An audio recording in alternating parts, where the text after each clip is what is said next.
মসজিদ হোক, মসজিদ এপিজে আব্দুল কালামের নামে হোক, মসজিদ আমাদের প্রফেট হজরত মোহাম্মদ সাল্লাল্লাহু আলাইহি সাল্লামের নামে হোক, সে দেখে নেবে পা ভেঙে নেবে, সেটা ওদের ব্যাপার।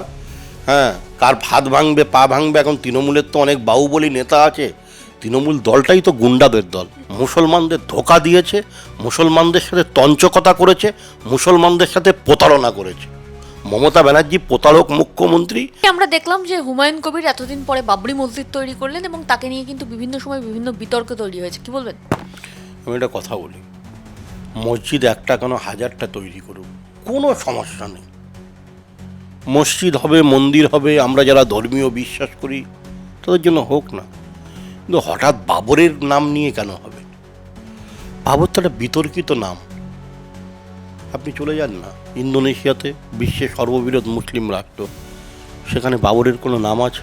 আপনি চলে যান মালয়েশিয়াতে, সেখানে বাবরের কোনো নাম আছে? আসলে মমতা ব্যানার্জির তৃণমূল কংগ্রেসের অবস্থা খুবই ভয়ঙ্কর এবং খুবই খারাপ।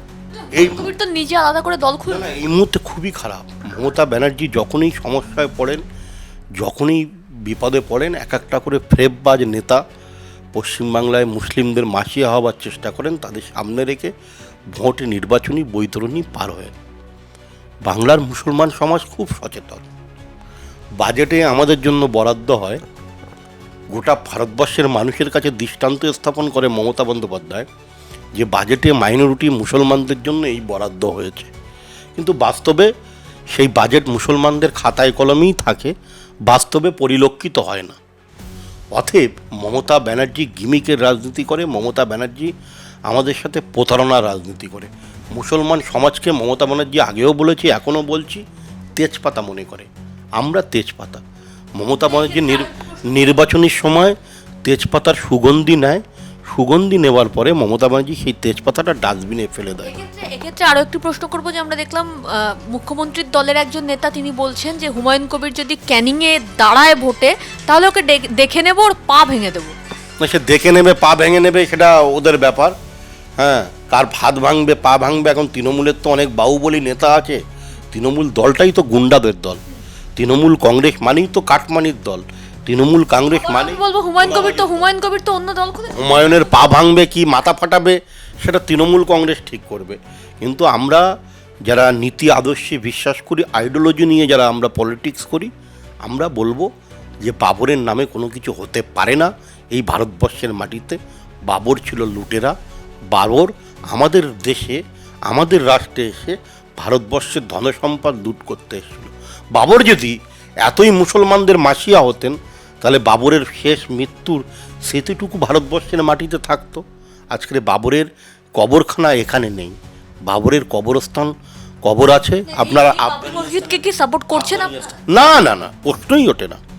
মসজিদ হোক, মসজিদ এপিজে আব্দুল কালামের নামে হোক, মসজিদ আমাদের প্রফেট হজরত মোহাম্মদ সাল্লাল্লাহু আলাইহি সাল্লামের নামে হোক, মসজিদ মা আয়শা সিদ্দিকী রাদিয়াল্লাহু তাআলা আনহুর নামে হোক, মসজিদ হজরত আলীর নামে হোক, মসজিদ হজরত ওমর ফারুকের নামে হোক, মসজিদ হজরত ওসমান গনির নামে হোক, মসজিদ আবু বকর রাদিয়াল্লাহু তাআলা আনহুর নামে হোক, আমাদের কোনো আপত্তি নেই।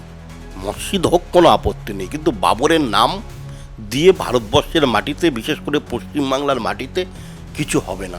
বাবর আমাদের সংস্কৃতি নয়, বাবর আমাদের ধারক বাহক নয়। বাবরের নামে ভারতবর্ষের মাটিতে কোনো কিছু হতে দেব না, আমরা করতে দেব না। আমরা দেখলাম পুনেতে আবারও পরিযায়ী শ্রমিকের মৃত্যু, বাংলা বলার জন্যই নাকি তাকে খুন করা। পশ্চিমবাংলায় না, এটা একদম তৃণমূল কংগ্রেস চক্রান্ত করে প্রপাগান্ডা করছে, মানুষকে ভুল বার্তা দিচ্ছে। বাঙালি বলে খুন হয়েছে এরকম কোনো নজির বা এরকম কোনো খবর আমাদের কাছে নেই। শুনুন, পশ্চিমবাংলায় তো বেকারত্ব এত পরিমাণ বেড়েছে, প্রায় 40 থেকে 45 লক্ষ মানুষ আপনার বাইরের রাজ্যে কাজ করে, বিজেপি শাসিত রাজ্যে, যেমন গুজরাট, মধ্যপ্রদেশ, উত্তরপ্রদেশ, মহারাষ্ট্র, উড়িষ্যা। প্রায় 40 থেকে 45 লক্ষ পরিযায়ী শ্রমিক আমার পশ্চিমবাংলা থেকে চলে যাচ্ছে অন্য রাজ্যে কাজ করার জন্য। বিশেষ করে মালদা, মুর্শিদাবাদ, 2 দিনাজপুর, উত্তর 24 পরগনা, দক্ষিণ 24 পরগনা, মেদিনীপুর, এই সমস্ত বিস্তীর্ণ এলাকায় অনুন্নত শ্রেণীর মুসলমান সমাজ, যারা শ্রমিক ক্লাসের লোক, যারা লেবার ক্লাসের লোক, তারা চলে যাচ্ছে বাইরের রাজ্যে কাজ। তারা সুস্থভাবে বহাল তবিয়াতে কাজ করছে, কেউ 15 বছর আছে, কেউ 20 বছর আছে। আসলে মমতা বন্দ্যোপাধ্যায় সব দিক দিয়ে ফেল করেছে। মমতা বন্দ্যোপাধ্যায় 14 বছরে একটা কলকারখানা তৈরি করেনি, একটা শিল্পপতি নিয়ে আসতে পারেনি, শুধু তোষণ আর তুষ্টিকরণের রাজনীতি করেছে। মমতা ব্যানার্জি মুসলমানদের ধোঁকা দিয়েছে, মুসলমানদের সাথে তঞ্চকতা করেছে, মুসলমানদের সাথে প্রতারণা করেছে। মমতা ব্যানার্জি প্রতারক মুখ্যমন্ত্রী। তাই মমতা ব্যানার্জিকে বাংলার মুসলমান, শিক্ষিত মুসলমান সমাজ এবারে তার হাত থেকে মুক্তি চাইছে, পরিত্রাণ চাইছে।